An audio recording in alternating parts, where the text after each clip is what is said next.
students. This is the second class of the chapter Fundamental Unit of Life. In our first class we have seen what is a cell, why is it called the fundamental unit of life, how it looks under a microscope, and what are the parts of a microscope. Let us proceed further. Students, there are some organisms in which the single cell comprises the entire body of the organism. Such organisms are called unicellular organisms. Example, amoeba, paramecium, plasmodium, etc. Multicellular organisms are one which are composed of many cells, indeed millions of cells. Be it unicellular organism or multicellular organisms, they share few features or characteristics in common, and they are cell membrane, cytoplasm and nucleus. Let us take the cell membrane first. Cell membrane is the outermost limiting membrane or covering of the animal cell, and it is present just below the cell wall in the plant cell. The cell membrane is also called plasma membrane and is composed of phospholipid bilayer along with proteins. The phospholipid bilayer forms the core of the membrane, and the protein presents are of two types. The surface protein present on either end of the cell membrane, and the integral protein which spans the entire width of the cell membrane. Now, the substances have to move across the cell membrane to move inside or outside of the cell. The membranes, on the basis of their allowance to various substances or their permeability, can be classified into four types. Number one, freely permeable membrane, which allows everything to pass through it. Selectively permeable membrane, which allows only some molecules to pass through it and restricts the other. The semi-permeable membrane allows only the water molecules to pass through it and does not allow the solute molecules to pass through them. And impermeable membrane does not allow any of the substances to pass through it. Plasma membrane is a selectively permeable membrane, as it allows only specific substances to move across it and restricts the other. It is also a semi-permeable membrane. Now the question is, how do the substances or the molecules move across the cell membrane? They do so by processes like diffusion, osmosis. And also the cell membranes have specific channels, proteins, structures for carrying substances across them. We will emphasize on diffusion and osmosis here. Diffusion is a phenomenon by which substances move from their higher concentration region to the region of their lower concentration. Carbon dioxide and oxygen move across the cell membrane by diffusion. The water moves across the cell membrane by osmosis. Osmosis is a special type of diffusion in which water moves across a semi-permeable membrane from its higher concentration to its lower concentration. The process of osmosis can be described in another way also. But to know that, we need to know few terms first. There are three types of solutions: hypotonic solution, hypertonic solution, and isotonic solution. A hypotonic solution is one which has less concentration of solute, thus more concentration of water as compared to a cell. A hypertonic solution is one which has more concentration of solutes as compared to that of the cells. Thus, a hypertonic solution has lesser amount of water as compared to that of the cell. An isotonic solution is one which has equal tonicity or equal concentration of solutes as compared to a cell. Now, osmosis can be defined in terms of the tonicity also. Thus, osmosis is the process by which water moves from a hypotonic solution to a hypertonic solution across a semi-permeable membrane. The next is nucleus. Nucleus is also called the brain of the cell because it controls all the functions of the cell and also has the hereditary material which gets transmitted from one generation to the next. Nucleus is composed of nuclear membrane, which is a double-layered membrane that envelopes the nucleus, the nucleoplasm, jelly-like substance that fills up the interior of the nucleus, the nucleolus comprising of, say, RNA, some ribosomes and other structures, and chromatid fibers, which during cell division forms the chromosomes. The chromosomes carry the unit of heredity known as genes. These genes controls the characters of an organism and are composed of deoxyribonucleic acid. The genes form bead-like structures on a string, and it is because of these genes the nucleus carries the hereditary material. The nuclear envelope has small pores in them which act as the communicating channels between the nucleus and the cytoplasm. Substances move across the nucleus or the nuclear membrane through these pores. This structure of nucleus is only found in eukaryotic organism. Eu in biology means true and karyon means nucleus. So this formed structure is present in most of the organisms and are called eukaryotic organisms. There are another set of organisms called prokaryotic organism.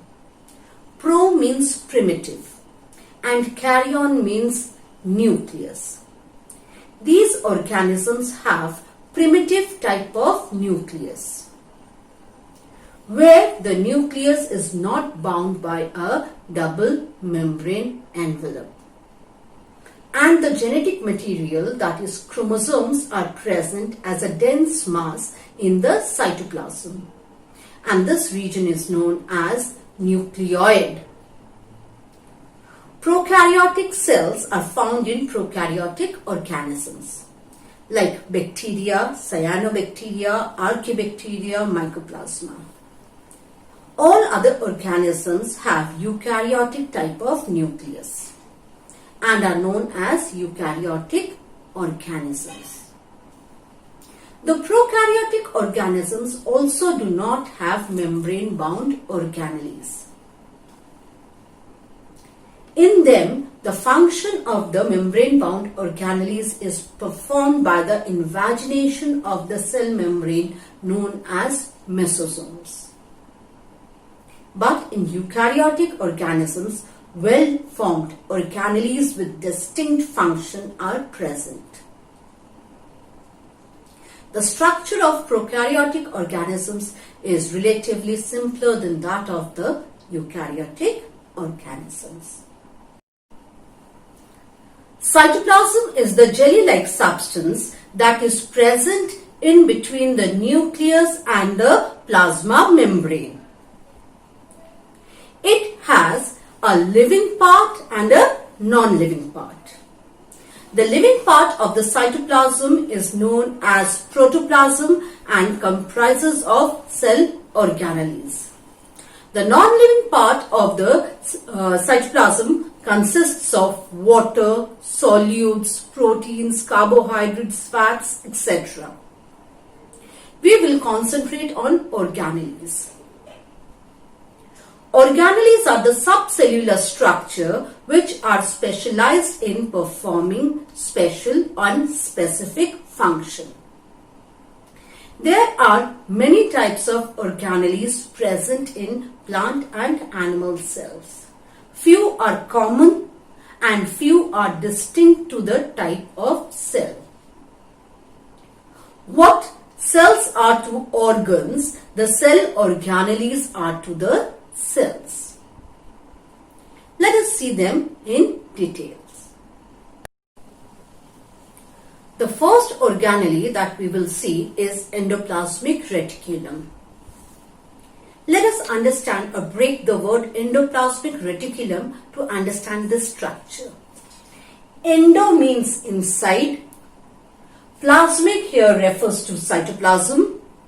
Reticulum refers to network-like structure.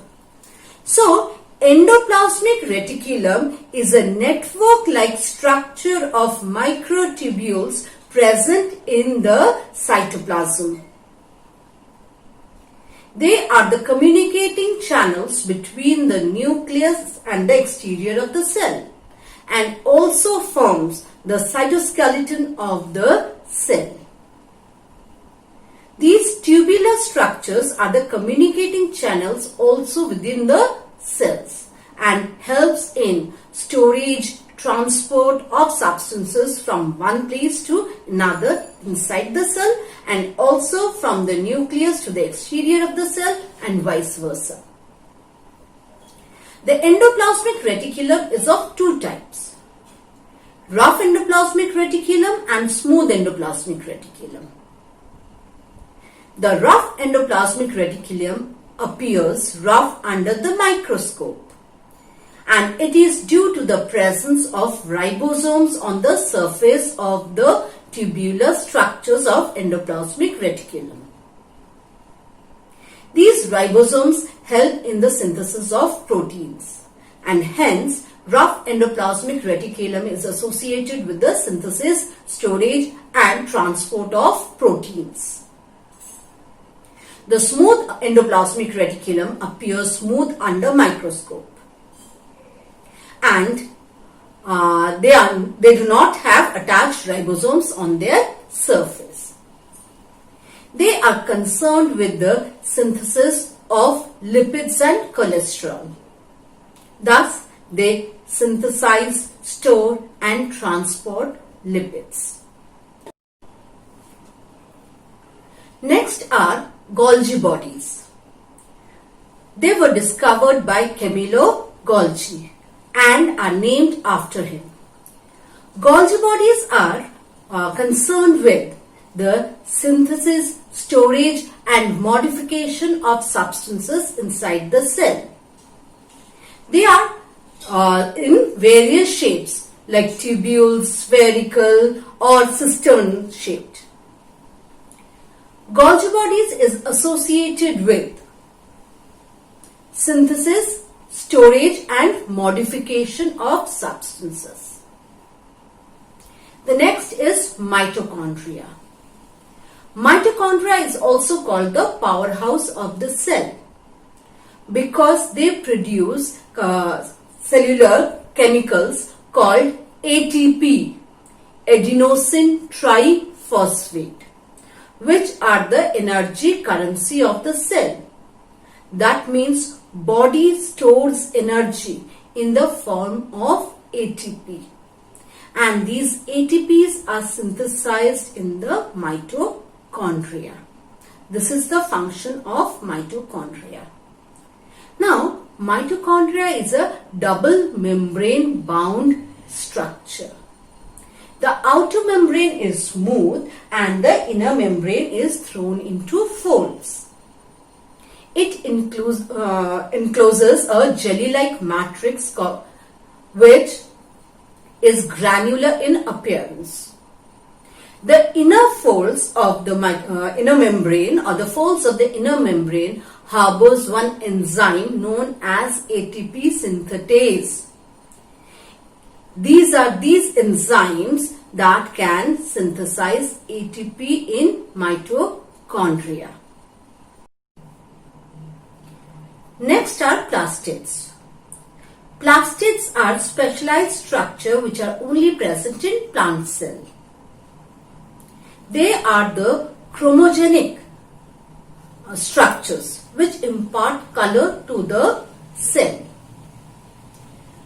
Plastids are of three types: leucoplast, chromoplast and chloroplast. Leucoplasts are white in color and they store starch material in them. The white color of the inside of potato is due to the starch stored in leucoplast. Chromoplasts are the color imparting structure to the flowers and the fruits of the plant. The bright yellow color of the sunflower is due to a pigment called xanthophyll present in chloroplast. The reddish orange color of the carrots is due to the presence of a pigment called carotenoids in them. So they impart color to the specialized structures like fruits and flowers. The last is chlorophyll. Chlorophyll is the green colored plastid. It contains the photosynthetic pigment chlorophyll, which is essential for the process of photosynthesis. The chloroplast is also a double membrane bound structure which encloses a jelly-like stroma inside it. Inside the stroma, we have some stacks of coins-like structure, as if many coins are stacked over one another. One such stack is known as granum, plural grana. An individual membrane of that stack is called thylakoid. It is the thylakoid where chlorophyll pigment is present. And the chlorophyll pigment in these thylakoid trap the solar energy needed for the process of photosynthesis. Lysosomes are called the suicidal bags. They contain hydrolytic enzymes which can break different chemical substances. They are called suicidal bags because they can kill the cell where they are present. The lysosomes burst out in the aging cells or in the cells that have engulfed some foreign particles like microorganisms, bacteria, viruses, etc.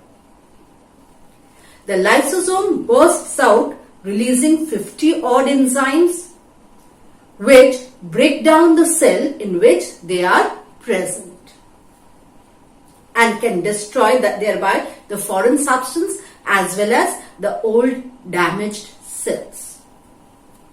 The next are centrosomes. Centrosomes are the structure present only in animal cell. They contain centrioles which are essential for the formation of spindle fibers. Spindle fibers are very essential for the process of cell division. They pull the chromosomes to the opposite poles so as to divide the chromosomes in equal number in the two daughter cells. Next, vacuoles. Vacuoles are the structures that contain either the excretory product or the cell sap. The vacuoles are larger in size in case of plant cell. They are either absent or very small and numerous in animal cells. Ribosomes. Ribosomes are spherical structure that may occur freely in the cytoplasm or in association with the endoplasmic reticulum. As I told you earlier, they are the sites of protein synthesis. The next topic that I'll deal with is cell division. Students, you all have seen that when a baby is born, it is very small in size. And in a span of 17 to 18 years, the same baby grows to a height of say 6 feet. This is due to a process called cell division, where a single cell divides to form two cells and so on. This cell division is of two types: mitotic division and meiotic division. Mitotic division is a type of cell division in which the number of chromosomes remains the same in the parent cell and the daughter cells. They are seen in all the cells of our body called the somatic cells, except the sex cells present in the reproductive organs. Meiosis is another type of cell division which is restricted only to the reproductive structures, and they form the specialized structure called gametes needed for reproduction. Meiosis is a type of cell division where the number of chromosomes gets halved in the daughter cell as compared to the parent cell, and hence they are called the reductional division. That's all for this particular chapter.